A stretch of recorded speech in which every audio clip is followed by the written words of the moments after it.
सोचो अगर तुम्हारे पास एक ऐसा तरीका हो जिससे तुम किसी भी इंसान से वो काम करवा सकते हो जो तुम चाहते हो, और सबसे मज़ेदार बात ये कि उस इंसान को खुद लगे कि उसकी अपनी चॉइस थी।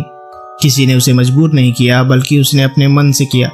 सुनने में थोड़ा चालाकी वाला फील आता है, लेकिन असल में ये प्योर साइकोलॉजी पर बेस्ड एक कम्युनिकेशन स्किल है जिसे कहते हैं रिवर्स साइकोलॉजी।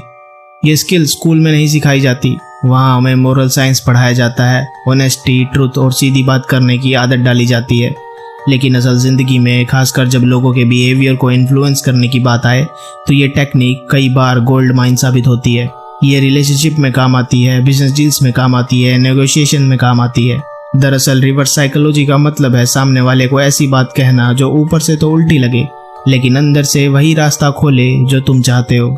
और ये कोई मैजिक नहीं, बल्कि साइंस इसलिए कहलाता है क्योंकि ये इंसानी नेचर के दो सबसे स्ट्रॉन्ग इंस्टिंक्ट पर काम करता है। पहला है फ्रीडम का नीड और दूसरा है रिएक्टेंस इफेक्ट। सही और गलत कौन डिसाइड करता है? मैं बताता हूं। अगर 100 लोग मिलकर गलत काम भी करें तो वो सही कहलाते हैं, और अगर एक आदमी अकेला सही काम करे तो वो गलत। अब सबसे पहले समझते हैं कि रिवर्स साइकोलॉजी असल में है क्या। मान लो तुम्हें किसी से कोई काम करवाना है, लेकिन तुम जानते हो कि अगर तुमने डायरेक्टली कह दिया तो वो मना कर सकता है या टाल सकता है। तो तुम क्या करते हो? तुम उसे उल्टा सजेस्ट करते हो, यानी वही बात कहते हो जो तुम नहीं चाहते कि वो करे। उसका दिमाग नेचुरली रिएक्ट करेगा और वो उल्टा वही करेगा जो तुम असल में चाहते थे।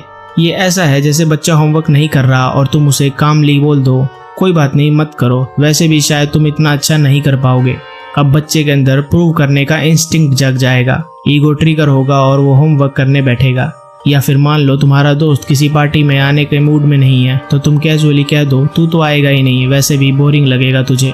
अरे क्यों नहीं आऊँगा, मैं प्रूव करके दिखाऊंगा कि मैं आ सकता हूँ। ये जो माइंड का उल्टा चलना है, यही रिवर्स साइकोलॉजी का बेस है।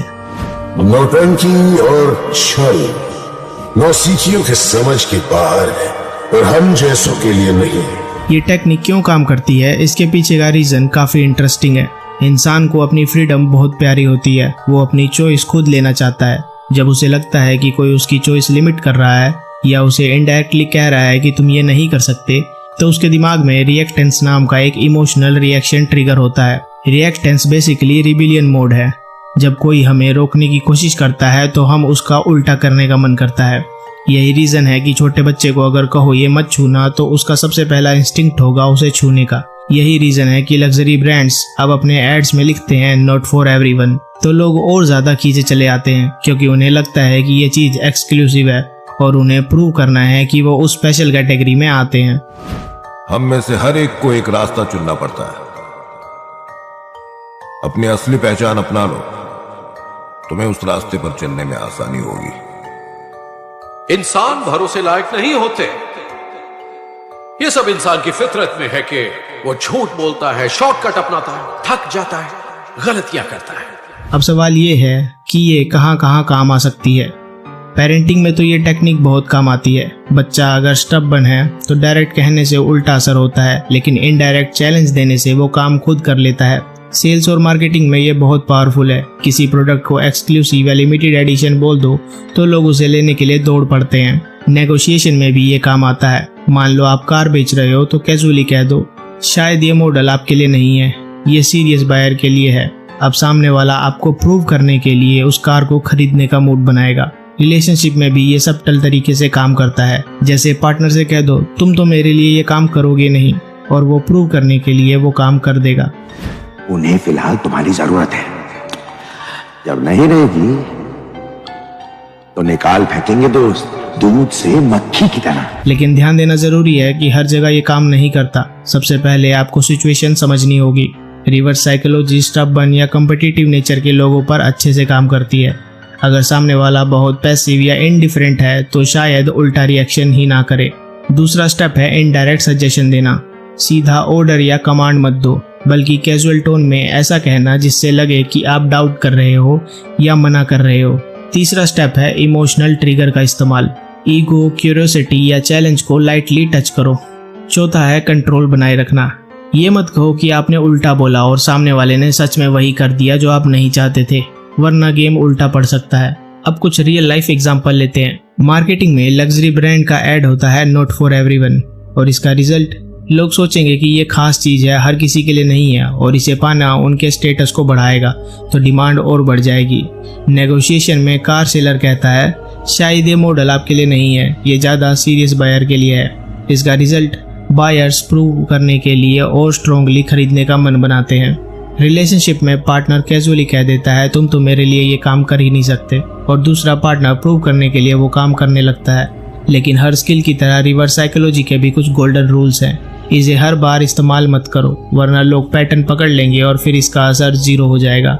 हमेशा जेन्युइन टोन रखो, ओवर एक्टिंग मत करो, वरना सामने वाले को लगेगा कि तुम मैनिपुलेशन कर रहे हो। रिस्क को कैलकुलेट करो, क्योंकि अगर सामने वाला सच में तुम्हारी उल्टी बातों को मान ले तो नुकसान तुम्हारा ही होगा। स्टडीज ने यह प्रूव किया है कि जब हमारी फ्रीडम थ्रेटन होती है तो दिमाग में रिएक्टेंस ट्रिगर होता है, और ये एक इमोशनल रिएक्शन है जो हमें लिमिट तोड़ने पर मजबूर करता है। रिवर्स साइकोलॉजी उसी रिएक्शन को इंटेंशनली ट्रिगर करता है, लेकिन कंट्रोल तरीके से। मौत से मत डरना, ये शिकार है और हम शिकारी। आदमी वो इकलौता जानवर है जिससे खतरा है। इसका सबसे अच्छा फायदा तब होता है जब आप किसी के साथ ओपन कॉन्फ्लिक्ट में नहीं जाना चाहते, लेकिन फिर भी रिजल्ट पाना चाहते हो। जैसे पेरेंट्स बच्चे पर डायरेक्ट दबाव डाले तो बच्चा रेबल कर सकता है, लेकिन अगर वो उल्टा चैलेंज दे तो बच्चा खुद मोटिवेट हो जाता है। बिजनेस में भी डायरेक्ट पिच कई बार रिजेक्शन लाती है, लेकिन इनडायरेक्ट पिच क्यूरियोसिटी और डिजायर जगाती है। रिलेशनशिप में भी कभी कभी डायरेक्ट डिमांड फ्रिक्शन ला सकती है, लेकिन इनडायरेक्ट स्टेटमेंट बॉन्डिंग और प्लेफुलनेस बनाए रखती है। तो अगली बार जब कोई आपका कहना ना माने तो डायरेक्ट टकराव में जाने से पहले सोचो कि क्या रिवर्स साइकोलॉजी काम कर सकती है। हो सकता है कि सिर्फ एक हल्का सा उल्टा स्टेटमेंट सही टाइमिंग पर सही टोन में सामने वाले के दिमाग को ऐसे मोड़ दे कि वो खुद उसी रास्ते पर चल पड़े जो आप चाहते थे।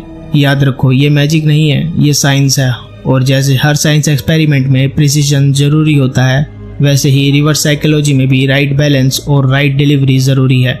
अगर आपने इसे समझदारी से इस्तेमाल किया तो आप लोगों को अपनी मनचाही डायरेक्शन में ले जाने के साथ साथ उनकी ईगो को भी इंटैक्ट कर सकते हो, और यही असली मास्टरी है।